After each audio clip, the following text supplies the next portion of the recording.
The Nintendo Switch is hitting a lot of home runs when it comes to becoming a successful console. For starters, it's doing a lot better than the Wii U in a lot of areas. It has a ton of third-party developers working on the system, which was something the Wii U didn't have. It's had really great marketing, which again was something the Wii U didn't have. But what else was the Wii U severely lacking? RPGs. I can count the good RPGs on the Wii U on one hand. The top three probably being Xenoblade, Paper Mario, and Tokyo Mirage.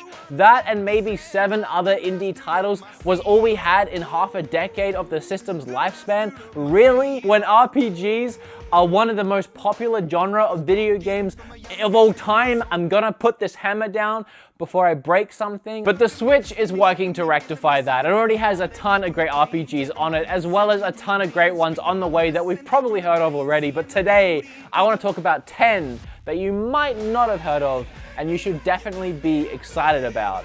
So without further ado, I am definitely gonna break something today. Let's get started. Now, 2 RPGs that we're probably all very familiar with that are coming to the Switch really soon is Skyrim and Xenoblade. So I'm not gonna talk about those, but instead, I'm gonna try and keep it as games that aren't really talked about as much. The first one, however, is probably, and damned if it doesn't look cool, the most hyped up game on the list so far, and that is Octopath Traveler. Now, this is a game produced by Square Enix, the same people that made Bravely Default, and it is just a gorgeous looking game. It's a mix of CG and pixel art to make something that they've called HD 2D or HD 2D. HD, I can't do it, I'm Australian. HD. You pick between one of 8 characters and each have their own origin, talents, and goals. Depending on the character that you pick, you can change your adventure, you can change the path of the game, which is your Octopath, 8 paths, 8 different ways of playing the game. So every character you pick will have different ways, their individual ways of completing the game. It's a very strategic game, it's a very beautiful game, and if you've played the demo, you'll know what you're in for, and it looks like a great time. The release date on it right now is sometime in 2018, but it's going to be a great addition for the Switch. I can't wait to get my hands on it. Just Square Enix just doing what they do best, just RPGs. Give us more, please. The next game on this list is a brand new Shin Megami Tensei.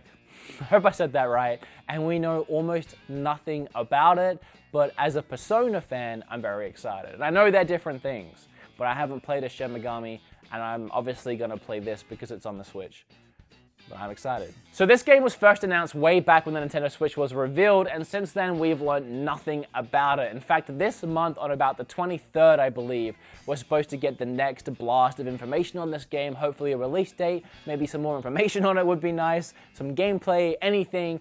But so far, all we have to work with is that initial trailer. This is one of those wait and see situations, but when it comes to something like this, I'd be very, very surprised if it's bad, so I think I am in my rights to be excited about it while knowing nothing about it. Moving on. Now, before I go into this game and my hype about it and why I think it looks cool and why I'm really excited to pick it up, let me just say something that's going to sell half the people watching this video already. It's made by the same studio that made I Am Setsuna. Do I just have to end it there? Can I just move on to the next game? Do I need to talk about more reasons to be excited? No. Should I continue? Should I stop being stupid? Okay. Expected release for this one is about January 2018 right now, and even if the game sucks, which it won't, by the way, I want it purely for the cover art. I want that cover art in my collection. It looks cool. I almost said dope, but I changed it at the last second because I'm not 16 anymore. With this game, they wanted to go back to the 90s style gameplay and visuals of RPGs, go back to their roots, as they said, and didn't they do a fantastic job of that?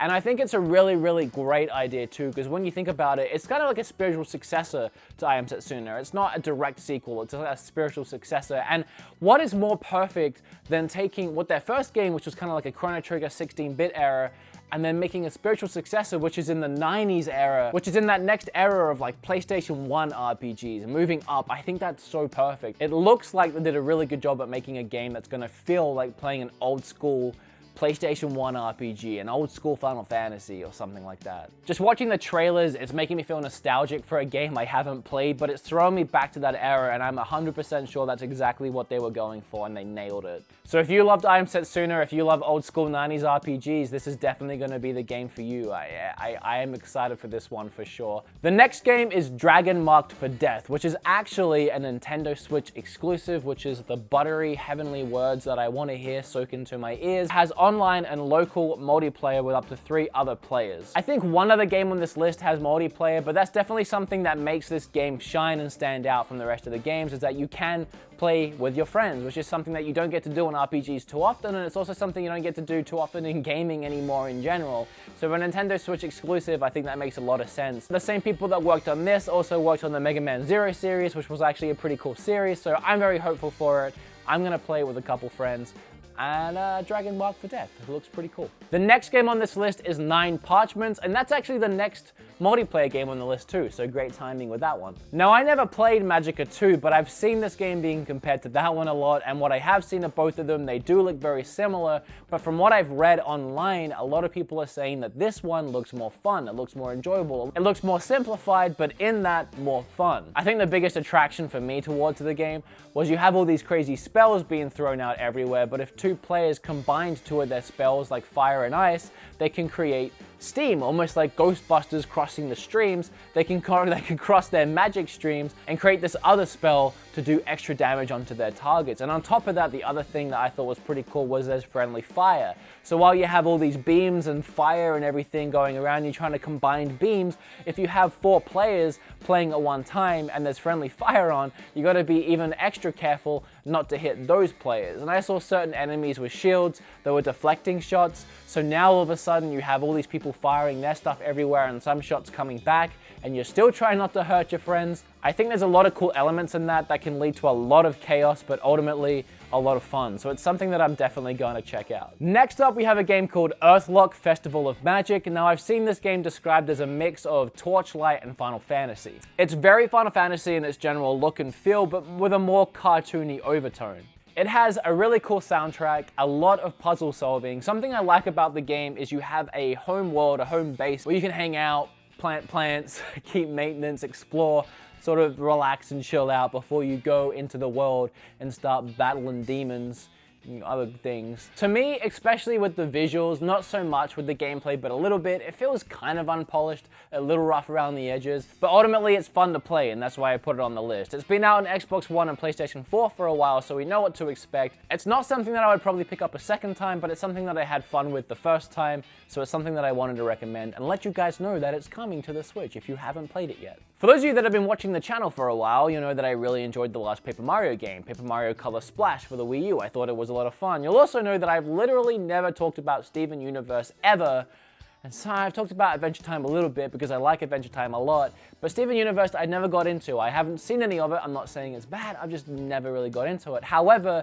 the game, after looking at the trailers and what to expect, I kind of want to go back through and watch the cartoon before I play this game, because I'm definitely going to pick the game up. It looks very Paper Mario-esque in its style. I love the way it looks. The way the characters sit on the 3D textured backgrounds that already look so great just reminds me so much of Paper Mario. From what we have seen of the game so far in a short gameplay trailer, you can walk around this town in Beach City. You can fully explore it. It really gives you that feeling of that you're walking around this kind of cartoon world, this cartoon city. And while you're walking around the city, you can take part in turn-based RPG battles, and then the gameplay shifts to a forest where we see this mid-boss or this end-boss fight. And what really jumps out to me is a lot of really cool animation, but also what looks like a lot of really fleshed out game design, a lot of fun turn-based RPG elements, and I'm just generally excited to play this game. It's going to give me a jumping on point with the series. If I haven't watched the cartoon by then, it's supposed to be accessible by people who have both viewed the cartoon and haven't viewed the cartoon. So maybe if you're a die-hard fan,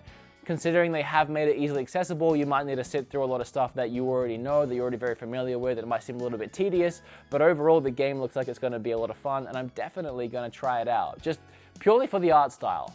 I'm not a fan, but maybe I'm about to be. Maybe it's going to convert me. Next, we have a game called Away, Journey to the Unexpected. Now, this game is described as a feel-good first-person shooter. Again, I really like the art style of this game. The creators were inspired by Dragon Ball, so no surprise that I would like it, and anime when it came to the character creations, but the worlds are sort of 3D models, and you go around exploring these 3D type cartoonish, bulky worlds. Just all the character designs look so quirky and out of the box, and I really, really love it. And almost every single character that you come across, you can seem to be able to befriend and recruit to your team. And once they're on your team, they have their own abilities to help you. Something that I thought was a really nice little detail was that I was watching some gameplay, and the guy playing found this old man who had these broken glasses, and when he got him on his team and played as him, the eyesight was broken. So you kind of see through their eyes, and I think that's kind of a neat touch. The game's a roguelike type game where it's sort of randomized, so every playthrough will be a little different. You have a lot of options, a lot of choices. You start in your little home base, you go out and you explore like an open area, open world type place. You go through a dungeon, which is randomized, and you go through another open world place. Every time you play, you recruit different friends, you have different experiences. If you die, it's a one death, permadeath type situation. You go back and you try it again.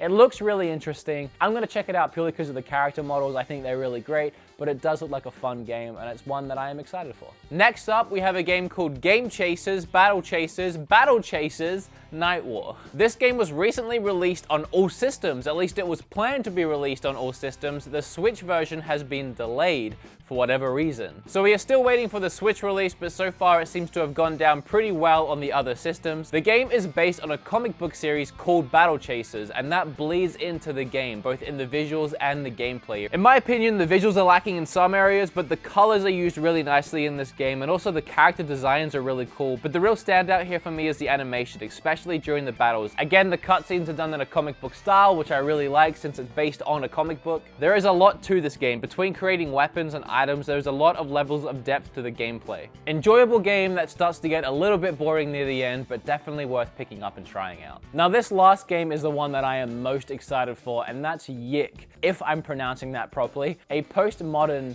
RPG. Now, when I had the idea for this video, I had to go and find 10 RPGs that were coming, and a lot of them I hadn't heard of yet. I was doing a lot of research, and I stumbled on this one.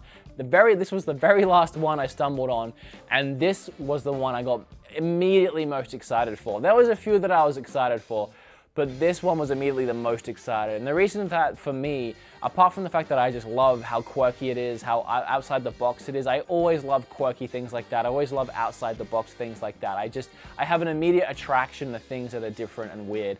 Maybe because I'm different and weird. But something that I was drawing a lot of parallels to was Earthbound. Something that drew me to Earthbound, and I played Earthbound recently, maybe like 2 years ago for the first time. I fell absolutely in love with it. And the big thing about Earthbound that I was attracted to was it was just a bunch of kids who left their house to go on this huge RPG adventure, killing things with their yo-yos and just their household like bats and stuff like that. It was just like I could go out and have this RPG adventure. It wasn't so much swords and dragons and mystical stuff. It was more relatable. And while this is definitely out there and quirky, it's just people. It's just people going on an RPG adventure. And I love that. I love the concept. I love the art style. I think it's a really cool and quirky art style. And again, it just screams Earthbound to me. And I can't wait to play it. Well guys, as of right now, I've been recording and talking for 36 minutes and 36 seconds. So if I did that roughly 30 more times, it'd be about your average length of an RPG. So rather than stand here and talk about RPGs more, I want to go and play some. What did you guys think of the 10 RPGs I talked about today? Are you excited for any of them? Let me know down below. Are there more RPGs, and I know there is because I saw them while I was making the review, that you're excited for? Let me know what those are down below. Remember to hit this video with a like. Be subscribed if you're not already, because we become best friends and I won't have to hit you with this hammer. You know, while I have the hammer and I have the Switch, I could do a Switch hammer test, hammer strength test right now. Which, come to think of it, would probably end up getting more views than this video is actually going to get, so fuck it. First things first, I'ma say all the words inside my head. I'm fired up and tired of the way that things have been. Oh, ooh, the way that things have been. Oh, ooh. Second thing, second, don't you... That was so close to actually hitting it.